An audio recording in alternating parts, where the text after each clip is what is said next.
A Fijian academic says Fiji's serious skills shortage is one of the major issues that must be addressed in the upcoming budget.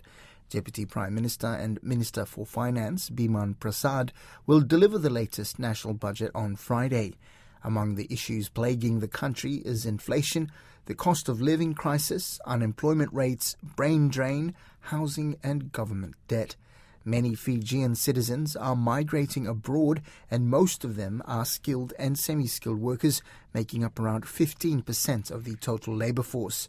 Professor of Finance in the School of Business at the University of New South Wales, Satish Chand, says in the past 12 months, about 3% of Fiji's population has left, mainly to New Zealand and Australia.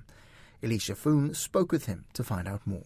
So I think the focus has to be on growing the economy, and that would be done by signalling policy stability over the longer horizon. The issues that Fiji has been struggling with for a while has been the lack of investor confidence. Tourism has rebounded in a big way. We are back to the figures prior to the pandemic, if not slightly more. But we are hitting capacity constraints. So tourism is roughly 35% of the economy. And we are at limits insofar as accommodation and labor is concerned in that particular sector. What we need is growth in construction so as to expand accommodation within the economy.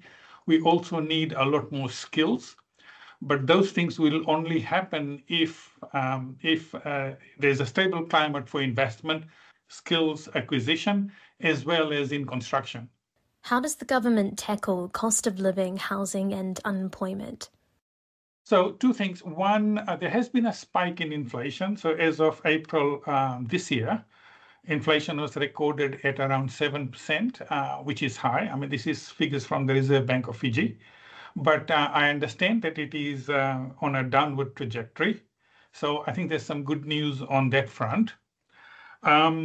On unemployment, yes, I think there is the need for workers, but we don't have the skills in the economy to fill the gaps that are rising. So on the one hand, we have unemployment in Fiji, while on the other, we are short of skills in construction, within the accommodation sector. So I think the challenge for Fiji is in training the people who are unemployed for the jobs that are available in the economy. Now, a short-term fix for Fiji has been its heavy reliance on immigrants, particularly out of Philippines, Bangladesh, etc., Sri Lanka, and so on. But, it's only a short-term fix. I think the longer-term challenge remains in upskilling the unemployed workers for the jobs that are already available at home. Another concern is brain drain. More than 70,000 people have left Fiji. How concerning will that be for the coalition government? And what's the solution? Definitely of extreme concern. I think the figures are, at least for the last 12 months, anything up to 3% of the population has left. I mean, no economy will be able to sustain that sort of loss, and 3% of the best and the brightest would amount to a significant loss. The puzzle, in terms of addressing this, Alicia, the puzzle for Fiji right now is to understand as to why that has happened, because Fiji has people have been leaving Fiji for the last several decades. I mean, there's a spike in 87 following the first coup d'etat in Fiji, but the figures were nowhere near as high as they have been lately. So if you're looking at the last 2 years, the exodus has been much larger than ever before.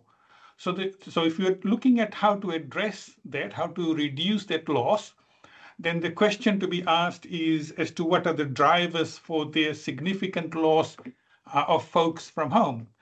And I don't think we know the answer to that question yet. The debt to GDP is increasing. How can the coalition government justify more borrowing? So yes, debt to GDP is at a record level. Part of it, at least for the previous government, was driven by the pandemic. So the previous government was quite aggressive in terms of social spending to try and reduce, to the extent possible, the impact of the pandemic. And as I was saying to you earlier on, tourism is more than a third of the economy, and that more or less disappeared overnight. So there was a desperate need for the sort of spending that the previous government engaged in, and that's what was responsible for pushing debt, up to close to 100% of GDP, 90 or if more than that. Remember, there are two things that happened. One, the level of debt went up, but two, GDP also shrunk. So the numerator went up in terms of the level of debt. GDP shrunk. That on its own pushed debt up roughly 10, 12 percentage points.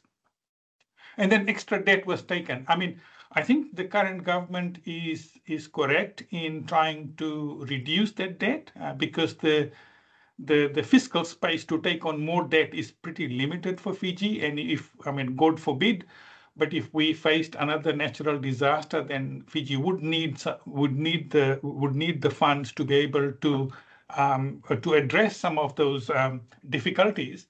So yes, I think it's all correct, but I think at the same time, the authorities back in Fiji would have to be very careful in not slamming the brakes too hard, meaning that cutting back public expenditures, raising revenues to an extent that increases suffering of the people of the people at home, but also cutting back on the growth of the economy. So I think the focus on trying to reduce debt is a correct one, but I think care would have to be taken in not trying to slam the brakes too hard, so as to increase suffering within the local population, so as to reduce access to basic services, and to compromise the ability of the economy to grow.